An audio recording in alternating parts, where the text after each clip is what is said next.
vocation par rapport au théâtre très très jeune. Donc à l'âge de 7 ans, je savais que je voulais faire du théâtre. Après, je ne savais pas comment, parce que j'étais en Bretagne, donc c'était un peu compliqué. C'était un peu comme un rêve très lointain de dire je vais faire du théâtre, je vais être acteur ou metteur en scène, etc. Et donc, mais ce désir de théâtre, il a été permanent depuis l'âge de 7 ans, il ne m'a jamais quitté. C'était comme un peu une lumière, comme ça. Après le baccalauréat, donc, j'ai fait un peu de théâtre amateur, et puis après le baccalauréat, il a fallu faire des études supérieures. Donc, je me suis inscrit en philosophie, et puis en art plastique, à l'université de Rennes 2, en Bretagne.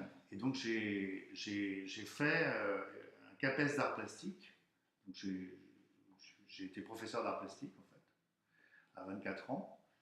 Et parallèlement à ça, j'étais au conservatoire de région de Rennes et j'ai passé les concours nationaux. Parce que j'ai toujours voulu faire du théâtre.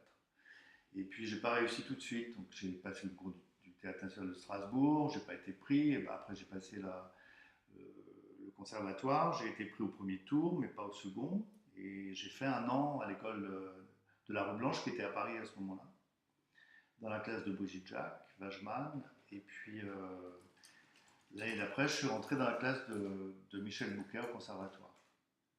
Voilà. Mais ce qui était intéressant pour moi, j'ai eu une chance incroyable de faire ce détour, je dirais, par les arts plastiques.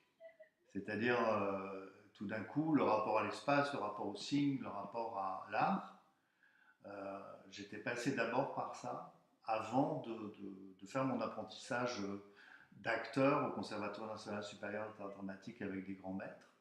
Et ce qui fait que ça m'a donné des armes et des outils très importants pour la mise en scène. Ouais.